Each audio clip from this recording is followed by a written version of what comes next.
मोदी जी को समझ आ गया कि बोले बस अपने चुपचाप से आज एक ईंट हटाई, कल दूसरी ईंट हटा देंगे, परसों तीसरी ईंट हटा देंगे। कोई कहे कि आप घर को तोड़ रहे हो, नहीं नहीं नहीं नहीं बना रहा हूँ, अच्छा बना रहा हूँ। रहनुमा हैं क्या इनके? मुझे तो पता ही नहीं, मेरे को दिखाई ना दिए, 4 साल हो गए मुझे। या तो जनता आप तक नहीं पहुंच पाती है या आप जनता तक नहीं पहुंच पाते हैं। वैसे ही दूसरा अगर यहाँ से विकेट गिरेगा तो फिर तो बाकी की लाइन लग जाएगी। पर है ना, ठीक नहीं है, टूटा हुआ है। ऐसा करो, इसका छप्पर ही हटा दो।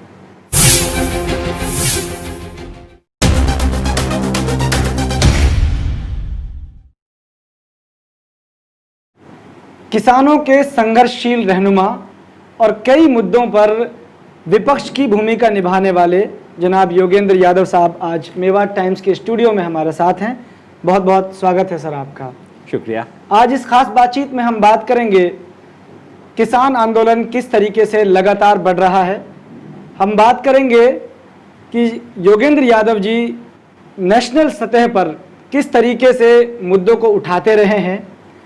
इसी तरीके से हम बात करेंगे कि दिल्ली दंगों के बाद उसके बाद जो कार्रवाइयाँ हो रही हैं उनका इस पर क्या मत है। वो खुद इसमें इन्वॉल्व हैं, लगातार उनके ऊपर भी आरोप लगते रहे हैं। इसके अलावा हम ये भी जानेंगे कि किस तरीके से योगेंद्र यादव जी एक प्रोफेसर से कार्यकर्ता और उसके बाद राजनेता तक का उनका सफ़र रहा है। इसके अलावा और भी मुद्दों पर बातचीत होगी। सर, पहला सवाल आपसे हम यही करेंगे कि जो आपने एक मुद्दा उठा रखा है कि कुर्सी चुन लो या किसान, ब्रीफ में अगर इसे हम जानना चाहें कि ये क्या है, किस तरीके से आप सरकार के खिलाफ इन तमाम मुद्दों को लेकर चल। भाई हुआ ये है कि केंद्र सरकार 3 नए कानून लेके आई किसानों के बारे में। परेशान देश में महामारी थी, किसान को अपने फसल का दाम दे दो, दुनिया भर में डीजल का दाम कम हो गया, यहाँ पे भी कम कर दो भाई। किसान कह रहा था मेरी फसल बिकने से रह गई है, मेरे को उसका थोड़ा मुआवजा दे दो। सरकार ने कहा ना, वो ना देंगे, लेकिन मैं तेरे लिए तोहफा लेके आया हूँ, मोदी जी ने कहा। किसान ने कहा भाई कौन सा तोहफा? मोदी जी ने कहा 3 कानून। किसान ने कहा भाई तो मैंने कभी मांगे नहीं। भाई बच्चा भी तोहफा मांगता है ना, मम्मी पापा से बोलता है वो वाली गाड़ी चाहिए, वो वाला खिलौना चाहिए। किसान ने कहा ये तो मैंने मांगे भी नहीं कभी भी। मोदी किसान नहीं आपको देंगे, से राय बात तो कर लो, मेरे फर्ज कर रहे हो, कर्मचारियों का करते हो, उनसे राय बात तो करते हो ना, हमारे किसी संगठन से राय बात कर लो ना। राय बात भी ना करेंगे। किसान ने कहा कि इससे मेरे को क्या फायदा होगा। आज किसान पूछता है कि क्या देश का एक भी किसान संगठन है जो कि इन 3 कानूनों के हक में खड़ा है? एक भी नहीं है। हमसे राय बात ना की। किसान कहता है भाई चलो आपने आरएसएस वालों से तो राय बात कर ली थी, उनसे भी ना की। तो ये कौन सा ऐसा गिफ्ट है जो ना मैंने मांगा, ना मेरे से पूछा, मैं हाथ जोड़ रहा हूं भाई ना चाहिए, वो मेरे ऊपर जबरदस्ती दिया जा रहा है। इससे किसान परेशान है, क्योंकि किसान को लगता है कि पिछले 60-70 साल में उसके सर पे जो छप्पर आया है, टूटा फूटा छोटा सा छप्पर बना है, मंडी का सिस्टम है, एमएसपी है, थोड़ा बहुत कुछ चीज़ बनी है, मिलती तो बहुत कम है लेकिन है। अब वो छप्पर फूटा हुआ है, छप्पर लीक भी करता है, पानी भी उससे गिरता है। किसान सोच रहा है कि भी कोई आएगा इस छप्पर को अच्छा करेगा। मोदी जी आके कहते हैं कि तेरे जो छप्पर है ना ठीक नहीं है, टूटा हुआ है, ऐसा करो इसका छप्पर ही हटा दो, तेरे को आसमान दिखाई देगा, रात को तारे दिखाई देंगे, आज़ादी मिल जाएगी। किसान कहता है ना, मेरे को ही आज़ादी ना चाहिए, या तो मेरा छप्पर पक्का करवा दो, नहीं तो जैसा है वैसा छोड़ दो। ये सारा मामला है। सरकार ज़बरदस्ती गिफ्ट देने पे तली है, और जिसको गिफ्ट मिलना है वो हाथ जोड़ के कह रहा है ना मेरे को गिफ्ट ना चाहिए, तो मेरे को ऐसा ही छोड़ दो, ना देनी तो कोई बात ना, जैसा हूँ वैसा तो छोड़ दो। इसलिए देश भर का किसान आज खड़ा हुआ है। पहले पंजाब में हुआ, फिर उसके बाद बाकी देश में असर हुआ। हरियाणा में भी अब किसान खड़ा हुआ है। 6 अक्टूबर को, इसी 6 तारीख को सिरसा में हरियाणा के किसानों ने बहुत बड़ी रैली की। हमारे मेवात के साथी भी उसमें पहुंचे थे। रैली हुई और उस रैली में तय किया किसानों ने बड़ी समझदारी से कहाँ हमला करना। जैसे पंजाब के किसानों ने तय किया था कि वो मोदी जी के खिलाफ धरना नहीं देंगे, वो प्रकाश सिंह बादल के खिलाफ धरना देंगे, क्योंकि उन्हें पता था वो कड़ी है जो टूट सकती है। वहाँ पे हमला किया और उन्होंने कहा कि तुम कैसे किसानों के हमदर्द हो, छोड़ो। यही बात अब हरियाणा का किसान कर रहा है। हरियाणा का किसान उप मुख्यमंत्री चौटाला और बिजली मंत्री रणजीत सिंह के सामने खड़ा होकर कह रहा है कि तुम तो देवीलाल के वंशज थे, तुम तो अपने आप को किसानों का रहनुमा बताते हो, तो तुम इनके साथ कैसे खड़े हुए हो? जब पूरे देश में कोई किसान संगठन नहीं है जो इन 3 कानूनों को अच्छा बताता हो, इनके हक में खड़ा हो, तो देवीलाल के खानदान वाले उसके ढाल बन के क्यों खड़े हुए हैं? इसलिए हितैषी बताते हैं। तो इसलिए किसान ने कहा कुर्सी या किसान, या तो तुम कुर्सी चुन लो, कुर्सी तुम चुन लो, बस फिर देवीलाल का नाम लेना बंद कर दो, अपने आप को किसान का रहनुमा कहना बंद कर दो, बाद में किसान तुमसे निपट लेगा अपने आप। या अगर किसानों के रहनुमा हो तो कुर्सी छोड़ो, त्यागपत्र दो, हमारे साथ आके बैठो, संघर्ष में शामिल हो। इस बात को लेके सिरसा में किसानों ने एक पक्का मोर्चा लगा दिया है। 6 तारीख से बैठे हुए हैं। इन्होंने सारे हथकंडे सरकार ने कर लिए, उन पे आंसू गैस डाल ली, उन पे वाटर कैनन चला दिया, गिरफ्तार कर लिया, सब कर लिया। 6-7 तारीख को आपको भी डिटेन किया गया? हम सबको, मैं तो वहीं था, रात को वहीं पे सोया, वहीं पे था, तो हमारे को उठा लिया, गिरफ्तार कर लिया। सारे किसान खड़े हो गए। जैसे हमें गिरफ्तार किया, किसानों ने बाहर सड़कें जाम करनी शुरू कर दी। सरकार को 2 घंटे के अंदर कहा सरकार ने कि ना भाई तुम जाओ। तो ये अब चल रहा है। और उस धरने को, ये जो पक्का मोर्चा बताते हैं, किसानों ने नाम दिया हुआ है, पक्का मोर्चा लगाया हुआ है, तो उस पक्के मोर्चे में अब हरियाणा भर के किसान जुड़े हैं। और हरियाणा भर के किसान दुष्यंत चौटाला से सवाल पूछें, कुर्सी या किसान, क्योंकि यही वो कड़ी है जो टूट सकती है। यहीं से सरकार, और यहीं से अगर इसको यहाँ टूटती है, जैसे बादल की पार्टी ने वापस लिया, पूरे देश में हड़कंप मच गया, टीडीपी भी हिल गई, टीआरएस हिल गई, एआईडीएम के तमिलनाडु वाली हिल गई, सब हिल गई ना, उससे एक चीज। वैसे ही दूसरा अगर यहाँ से विकेट गिरेगा तो फिर तो बाकी की लाइन लग जाएगी। सर, आज आप नूह पहुंचे, ताउडू मंडी का दौरा किया, नूह अनाज मंडी का दौरा किया, किसानों से मिले, उनकी समस्याएं सुनी, किस तरह की समस्याओं का सामना मेवात के किसान खास तौर से कर रहे हैं? मुझे बहुत दुख हुआ जाके, इसलिए दुख हुआ कि ये लगातार 4था साल है मैं यहाँ पे आ रहा हूँ। हर साल यही बाजरे का जब सीज़न होता है, फिर जब सरसों का सीज़न होता है, आता हूँ देखने के लिए क्या स्थिति है। साल दर साल एग्जैक्टली वही की वही समस्या, वही चीज़ें खड़ी हैं। हर बार हम चिट्ठी भी लिख देते हैं सरकार को। पूरे हरियाणा में न्यूनतम समर्थन मूल्य और सरकारी खरीद की इतनी बुरी हालत मैंने कहीं नहीं देखी। मैं कम से कम 10 जिले जाके घूमता हूँ हर साल जी। इतनी बुरी हालत कहीं नहीं देखी। आज सारे जर्नलिस्ट वहाँ पे थे। एक धान का किसान परमल, उसने अपना धान बोया था, 570 रुपये क्विंटल के हिसाब से वो बेच के आया है आज नूह मंडी में। 570 रुपये, आप सोचो, सरकारी रेट है 1870 रुपया। चलो उसके धान में थोड़ा सा रंग उसका बदल गया था, चलो कोई उसको 1700 कर देता, चलो 1570 कर देता, 570 रुपया मिले। ये हो क्या रहा है?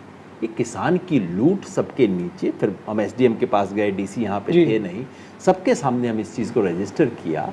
ये कैसा प्रशासन है, कैसी सरकार है, कैसे नेता हैं, कौन लोग हैं जिनके चलते खुल्लम खुल्ला लूट हो रही है।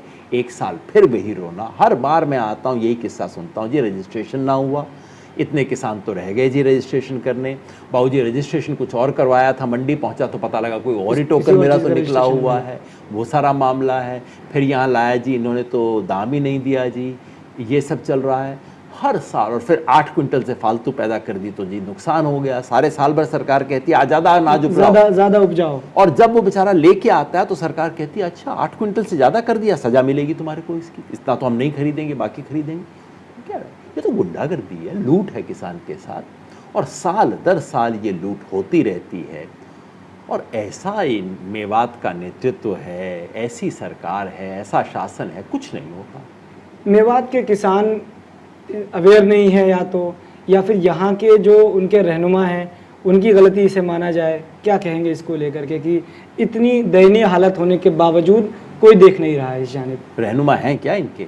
मुझे तो पता ही नहीं, मेरे को दिखाई ना दिए। 4 साल हो गए मुझे आते हुए, मैंने तो किसी भी रहनुमा को नहीं देखा। अरे देश भर में जहाँ जहाँ किसान की राजनीति होती है, जहाँ जहाँ किसान है, पंजाब है, उत्तरी हरियाणा का इलाका समझ लीजिए, बाकी सब जगह पे जब मंडी में बिकने का टाइम होता है, ये सब एमएलए एमपी वहाँ खड़े होते हैं पंजाब में आप एक ढेरी को कह दो कि इसमें नमी ज़्यादा है, अगर गलत कह दिया ना, एमएलए दौड़ के आता है कि जी कैसे मेरी ढेरी को आपने गलत कर दिया। ये काम होना चाहिए।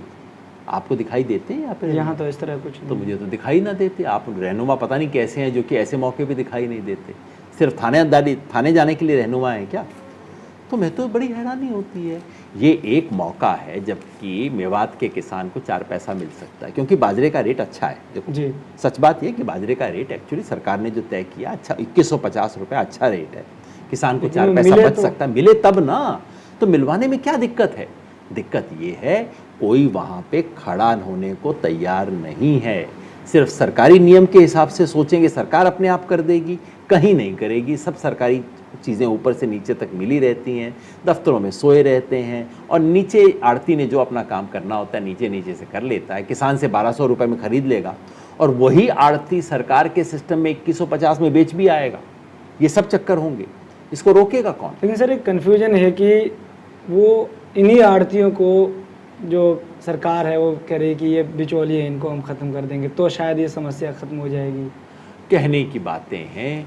ये जो सरकार नया कानून लेके आ रही है उससे बिचौलिए ख़त्म नहीं होंगे, डबल बिचौलिए बन जाएंगे।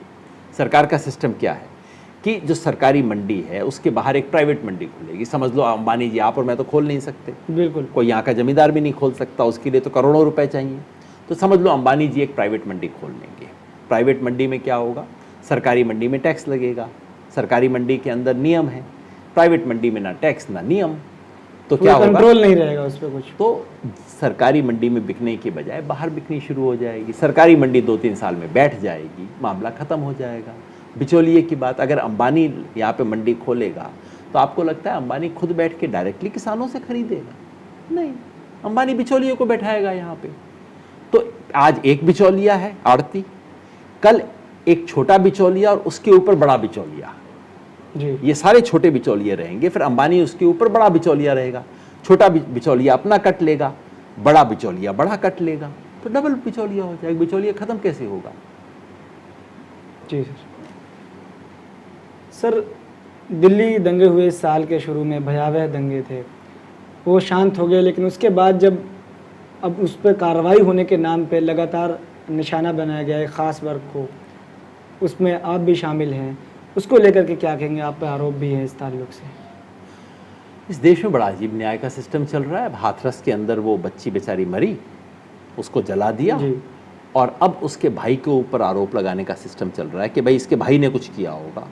जो पत्रकार वहाँ पे गया कवर करने के लिए उसको यूएपीए में ख़त्म बंद कर रखा है ना। तो हो क्या रहा है? जो न्याय अन्याय का जो विरोध करे उस पे मुकदमा चलाओ, जिसने अन्याय किया उस पे नहीं, जो अन्याय का विरोध करे उस पे मुकदमा चल रहा है। दिल्ली दंगों में भी ये हो रहा है। आप पता है दिल्ली दंगे कैसे हुए? दंगे से पहले खुल के बीजेपी के बड़े बड़े नेता के बयान रैलियों में गाली दे रहे हैं, वो ये गोली मारो सालों को, ये सब नारे लगवा रहे हैं। केंद्रीय मंत्री, फिर इनके कपिल मिश्रा जैसे सड़क छाप नेता बैठ के खुल्लम खुल्ला भड़का रहे हैं लोगों को, ये सब कर रहे हैं। उसके बाद दंगे हुए, 53 लोग मारे गए, छोटी बात नहीं होती। मैं हिंदू मुसलमान नहीं गिनता, 53 इंसान मारे गए, 53 हिंदुस्तानी मारे गए। जांच होनी चाहिए, मगर किन पे जांच हो रही है? जांच उन पे हो रही है जिन्होंने सीएए कानून के विरुद्ध आंदोलन किया। पुलिस क्या किस्सा बना रही है? पुलिस कह रही है कि ये जो शाहीन बाग था ना, शाहीन बाग में औरतें बैठी थी, उसकी वजह से दंगे हुए, और जो लोग शाहीन बाग में जाके भाषण देते थे इन लोगों ने भड़काया, और इसलिए इनके खिलाफ करो। तो दिल्ली पुलिस ने बाकी तो मुकदमे बना रखे हैं, एक सबसे बड़ा ऊपर और मुकदमा बना रहे हैं। वो मुकदमा ये है कि दिल्ली दंगों के पीछे षड्यंत्र क्या था, गहरा षड्यंत्र क्या था। कि साहब गहरा तो बाद में देख लेना, पहले कपिल मिश्रा को देख लो, पहले आपके मंत्री जो बोल रहे थे उसको देख लो, बाकी छुपी हुई चीजें तो बाद में देख लेना। जग जाहिर है, तो जग जाहिर है दुनिया के सामने। अरे भाई वो तो अपना वीडियो बना के डाल रहा था दुनिया के सामने। दिल्ली पुलिस 6 महीने से जांच कर रही है। अच्छा, जांच क्या कर रही है? अमित शाह ने मार्च के महीने में संसद में खुल के बोल दिया था कि इसके पीछे षड्यंत्र है, और षड्यंत्र उन लोगों ने किया है जो कि सीएए विरोधी आंदोलन में शामिल थे। तो इनके बॉस ने मार्च के अंदर बता दिया कि जांच का निष्कर्ष ये होगा। अब पुलिस घूम के ढूंढ रही है कि हमारे बॉस ने तो सही बोला ही था। निष्कर्ष तक तो जाना। निष्कर्ष पहले से बताया हुआ है। कई बार होता है ना, वो बच्चा के स्कूल के अंदर आंसर पहले से बता देता है कि आंसर ये है, फिर वो बच्चा मैथमेटिक्स बना बना के उस आंसर तक पहुंचता है। दिल्ली पुलिस ये कर रही है। मैं कहता हूं दिल्ली पुलिस षड्यंत्र की जांच नहीं कर रही, ये जांच अपने आप में षड्यंत्र है। अब वो क्या कह रहे हैं, हर्षमंदर जो हैं इनकी स्पीच से भड़काव हुआ। अरे भाई, हर्षमंदर की स्पीच आप सुन लो, वो आदमी 10 मिनट बोल नहीं सकता गांधी का नाम लिए बगैर, 10 मिनट बोल नहीं सकता मोहब्बत के बगैर, हिंदू मुस्लिम एकता की बात किए बिना 10 मिनट बोल नहीं सकता हर्षमंदर। उसके ऊपर कह रहे हैं, भड़का रहे हैं, मुझे कह रहे हैं, मेरा नाम भी लगा दिया है उसमें कि साहब ये लोग भड़काऊ भाषण देते थे। मैंने कहा यार बहुत अच्छी बात है, चलो कुछ छुप के तो नहीं दे रहा था ना। मेरा तो हर भाषण इस पे फेसबुक पे है, मेरी अपनी फेसबुक पे है। मैंने कहा यार देख लो, चेक कर लो, 2 मिनट का तो दिखा दो कि भाई ये वाला भाषण दिया था, भड़काऊ ये हिस्सा था। चलो अभी टाइम ना मिला, मैं आपको अपनी फेसबुक अब दे देता हूँ, अब मेरी फेसबुक पे चेक कर लो, सारे भाषण चेक कर लो, 2 लाइन तो बताओ। नहीं नहीं नहीं, भड़काऊ भाषण देते थे। तो ये जो पूरी जांच है, ये जांच अपने आप में षड्यंत्र है। जो दिल्ली में 1984 में हुआ, सिखों के खिलाफ दंगे हुए, सिखों को मारा गया, और जिन लोगों ने किया, कांग्रेसी नेताओं का सब हाथ था उसके अंदर, किसी को सजा नहीं हुई। पर कम से कम एक बात तो हुई कि सिखों के खिलाफ मुकदमे नहीं किए थे 1984 में। अब ये सरकार वो भी एक कदम आगे बढ़ रही है कि जो दंगों में मारा गया उसके खिलाफ मुकदमे अब और हो रहे हैं। क्या न्याय है ये, क्या हो रहा है देश में? ऐसा हुआ तो लोगों का तो न्याय व्यवस्था, इंसाफ, कोर्ट कचहरी, सबसे भरोसा उठ जाएगा। सर, जिन हालात पर आप बात कर रहे हैं, कहीं ना कहीं लोकतंत्र खतरे में है। आप लोग की तरफ से बात लगातार कही भी जाती रही है मंचों पर। किस तरह से देखते हैं कि क्या सूरत हाल बेहतर हो सकती है, क्या कवायद की जा सकती है? लोकतंत्र तो खतरे में है, इसमें तो कोई शक है ही नहीं। हर रोज लोकतंत्र की एक ईंट खिसकाई जा रही है, जैसे इंदिरा गांधी ने इमरजेंसी के अंदर किया था। बस फ़र्क ये था कि इंदिरा गांधी ने टीवी पे आके बोल दिया था कि भाई मैं इमरजेंसी लगाने जा रही हूँ, देश के अंदर अब सब अधिकार खत्म। मोदी जी को समझ आ गया कि बोलने की कोई ज़रूरत नहीं है, बोलोगे तो बुरे बनोगे, बुरे बनने की क्या ज़रूरत है। बस अपने चुपचाप से आज एक ईंट हटाई, कल दूसरी ईंट हटा देंगे, परसों तीसरी ईंट हटा देंगे। कोई कहे कि आप घर को तोड़ रहे हो, नहीं नहीं नहीं नहीं, बना रहा हूँ, अच्छा बना रहा हूँ, घर भव्य बनेगा, बड़ा सुंदर बनेगा। एक ईंट हटा दी, घर बहुत अच्छा बन रहा है, दूसरी ईंट हटा दी। ये काम कर रहे हैं, ये चले जा रहा है। कैसे रुकेगा? अपने आप तो नहीं रुकेगा, जनता को खड़ा होना पड़ेगा। इमरजेंसी कैसे रुकी थी? जनता खड़ी हुई थी, जनता ने इंदिरा गांधी को बताया था ये चलेगा नहीं। इसलिए आज ये जो मोदी शाही है, इसके खिलाफ जनता को खड़ा होना पड़ेगा, कुर्बानी देनी पड़ेगी। कितने लोग इमरजेंसी में 19 महीना जेल में काट के आए थे। तो ये तो सब होगा। जो इस देश को बचाना चाहते हैं उन्हें कुर्बानी भी देनी पड़ेगी, जेल भी जाना पड़ेगा, सब अत्याचार सहने पड़ेंगे देश को बचाने। लोकतंत्र को बचाने वालों की तादाद आपकी नज़र में कम है या बिगाड़ने वालों की तादाद ज़्यादा है? किस तरीके से ये पूरा दो नज़रिए जो है काम कर रहे हैं? दुनिया में हमेशा 100 में से 10 लोग बिगाड़ने वाले होते हैं, 10 लोग सुधारने वाले होते हैं, बाकी 80 पीछे चलने वाले होते हैं। बस ये कभी वो 80 इन 10 के पीछे लग जाते हैं, कभी वो 80 दूसरे 10 के पीछे लग जाते हैं, वही फ़र्क है। आज लोकतंत्र को बचाने वाले भी 10 हैं और उसको तोड़ने वाले भी 10 हैं, बाकी 80 आज तोड़ने वालों के पीछे लगे हुए हैं। हमें करना ये है कि वो जो बाकी 80 हैं वो जोड़ने वालों के पीछे लगें, जो सच की बात करते हैं, जो इस देश को बचाना चाहते हैं। बहुत मुश्किल से देश बना है, कितना संघर्ष करके देश बना, कितने लोगों ने, पुरखों ने हमारे कुर्बानियाँ दी, उसके बाद ये देश बना है। इस देश को बचाए रखने के लिए अगर हम कुर्बानी देंगे, सच पे कायम रहेंगे, तो ये बाकी 80 लोग आज नहीं तो कल हमारी तरफ देखेंगे, क्योंकि इस देश के लोग देश बना के रखना चाहते हैं। कभी झूठे प्रोपेगेंडा में फंस जाते हैं, कई बातों में, और ये झूठ फैलाने में तो उस्ताद लोग हैं। ये आज की जो सरकार है, हुकूमत है, झूठ फैलाने में तो उस्ताद है भाई, इनका तो कोई मुकाबला नहीं है। लेकिन झूठ की एक इंतहा हो जाती है और उसके बाद लोगों को लगता है कि ना, ये तो झूठा है, और उसके बाद वो सच भी बोले तो झूठ लगता है लोगों को। मुझे लगता है कि ये सरकार उसके नज़दीक आ गई है। जिस तरह से कोरोना वायरस महामारी को हैंडल किया, कहते थे 18 दिन की बात है, बस 18 दिन की महाभारत, मुझे 3 दिन और दे दीजिए। अरे भाई 3 हफ्ते नहीं, अब तो 6 महीने होने को आ गए। क्या हुआ है? दुनिया के सबसे खराब देशों में से हम एक हो गए हैं। ऊपर से अर्थव्यवस्था, जितनी अर्थव्यवस्था की ऐसी तैसी भारत में हुई है उतनी तो पूरी दुनिया में किसी देश की नहीं हुई। और सबसे ऊपर ये कि इस बीच चीन हमारे 1000 किलोमीटर पे कब्जा करके बैठ गया है। ये बात देश को बताते नहीं है, देश से छुपा के रखते हैं। लेकिन जब ये सारी बातें देश के सामने आएंगी तो इस देश की जनता खड़ी होगी, और जब खड़ी होगी ना तब इनको बचाने वाला कोई नहीं मिलेगा। जैसे इंदिरा गांधी को 77 के बाद 77 के चुनाव में बचाने वाला फिर कोई नहीं मिला था। ये होगा, आप देखना। सर, आपका काम पढ़ने पढ़ाने का था, लेकिन आप संघर्ष की तरफ आपने रुख किया, उसके बाद राजनेता, क्या कहेंगे इसको? पढ़ने पढ़ाने का काम भी इसलिए करता था क्योंकि दुनिया बदलने में दिलचस्पी थी। दुनिया बदलने के लिए उसे समझना चाहिए। कभी मेरे मन में ये हसरत नहीं थी कि मैं बहुत बड़ा प्रोफेसर होकर रिटायर हूँ। मैं तो कहा करता था, अपनी पत्नी को भी बोला करता था, ये मैं कहाँ फंस गया, ये तो मेरा काम नहीं था। जब मैं यूनिवर्सिटी में था मैं बहुत बड़े लोगों को मिला। किशन पटनायक उनमें से एक थे, जिन लोगों ने अपनी पूरी ज़िंदगी उसके लिए दी। तो जब मैं नौकरी करता था और लोग मुझे कहते थे आप बहुत बड़े आदमी बन गए हो, ये है, टीवी पे आते हो, देश उसको देखता है, मैं अंदर ही अंदर हंसा करता था कि ये हरिद्वार आए थे और केला बेचना शुरू कर दिया। मेरे को केला बेचने का काम नहीं करना। तो जिस दिन जान वो ख़त्म हुआ मुझे तो लगा जान छूटी। मैं यही करना चाहता था जो मैं कर रहा हूँ, और इस देश के लिए सबसे बड़ी सेवा यही हो सकती है कि आप राजनीति में आके उसको बदलने की कोशिश करें। लेकिन सर, आप राजनीति में आए हैं, लेकिन जब भी चुनाव का समय आता है या तो जनता आप तक नहीं पहुंच पाती है या आप जनता तक नहीं पहुंच पाते हैं। कहाँ कमी रह जाती है? हो सकता है हम इस काबिल ना हो। जनता को मैं क्यों दोष दूँ? दोष अपने आप को देना चाहिए, जनता को दोष नहीं देना चाहिए। जनता हमें अगर इस काबिल नहीं समझती तो हम में ही कुछ कमी होगी। हमारा साधन भी कम है, हो सकता है हमारी सलाहियत भी कुछ कम हो, उसी की वजह से है। लेकिन मैं अपनी सफलता को, अपने काम को सिर्फ इलेक्शन और वोट से नहीं नापता। अगर हम सही सवाल को उठाते हैं, वो सवाल उठता है और देश का बड़ा सवाल बनता है। ये CAA कानून आया जो बिल्कुल संविधान के खिलाफ कानून है। इस देश को हिंदू मुसलमान में बांटने की कोशिश हुई।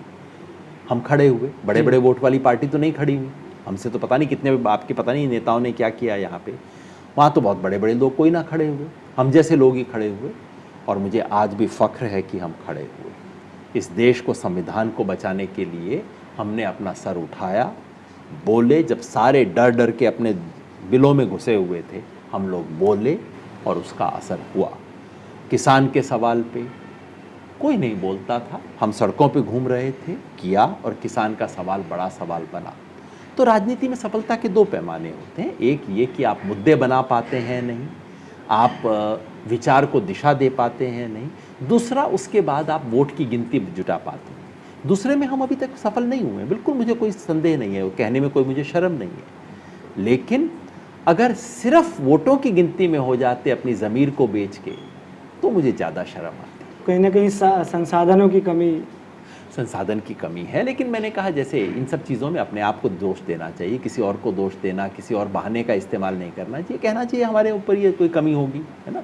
लेकिन इतना मैं ज़रूर कहता हूँ, अगर अपनी ज़मीर से समझौता करके किसी कुर्सी पे बैठ जाते तो शायद आपके मन में भी इतनी इज्जत ना होती, और शायद अपने आप में, मेरे मन में भी अपने लिए इतना एक स्वाभिमान ना होता। सर, मेवात के किसान मुझे लगता है अभी भी उस तरीके से अवेयर नहीं है। क्या पैगाम देना चाहेंगे आखिर में सवाल? मेवात के किसान को लूटा जा रहा है, क्योंकि मेवात का किसान अपने आप को किसान मानने के लिए तैयार नहीं है।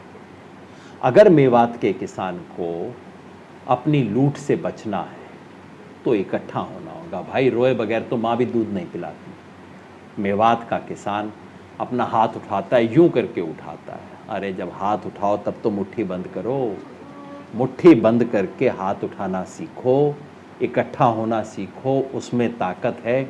आज मेवात के नौजवान मुझे ऐसे दिखाई देते हैं जो सच्चे रहनुमा बन सकते हैं। मेवात का दुर्भाग्य ये रहा है कि यहाँ के नेताओं ने दलाली में बेचा है इस इलाके को। मुझे कहते हुए कोई शर्म नहीं है, कोई गुरेज नहीं है। दुर्भाग्य मेवात का ये रहा है कि इसे अच्छा नेतृत्व नहीं मिल सका है आज तक, इसीलिए अवस्था है मेवात की। लेकिन आज नौजवानों में मुझे वो नेतृत्व दिखता है। इसलिए मैं मेवात के किसान से, मेवाती से, सबसे कहना चाहता हूँ, मेरे मन में तमन्ना है, मैं कई बार साथियों से कहता हूँ कि आँख बंद हो उससे पहले इस इलाके के लिए कुछ अच्छा काम करना है मुझे। और वो तब होगा जब हम सब लोग मिल के करेंगे, जब जुड़ेंगे, हाथ उठाएंगे तो मुट्ठी बंद करेंगे, अपने हक मांगना सीखेंगे, हाथ नहीं जोड़ेंगे इन सब लोगों के बाद, तो उससे सफलता प्राप्त होगी। ये सब करेंगे तो जीतेंगे। बहुत शुक्रिया सर। ये थे स्वराज इंडिया पार्टी के मुखिया अध्यक्ष जनाब योगेंद्र यादव जी। आपने फैसला करना है कि आपके हित की बात कौन कर रहा है। आपको इस वीडियो के बारे में क्या कहना है कमेंट बॉक्स में ज़रूर कहें। इस वीडियो को शेयर भी करते रहें और इस चैनल को सब्सक्राइब करना बिल्कुल ना भूलें।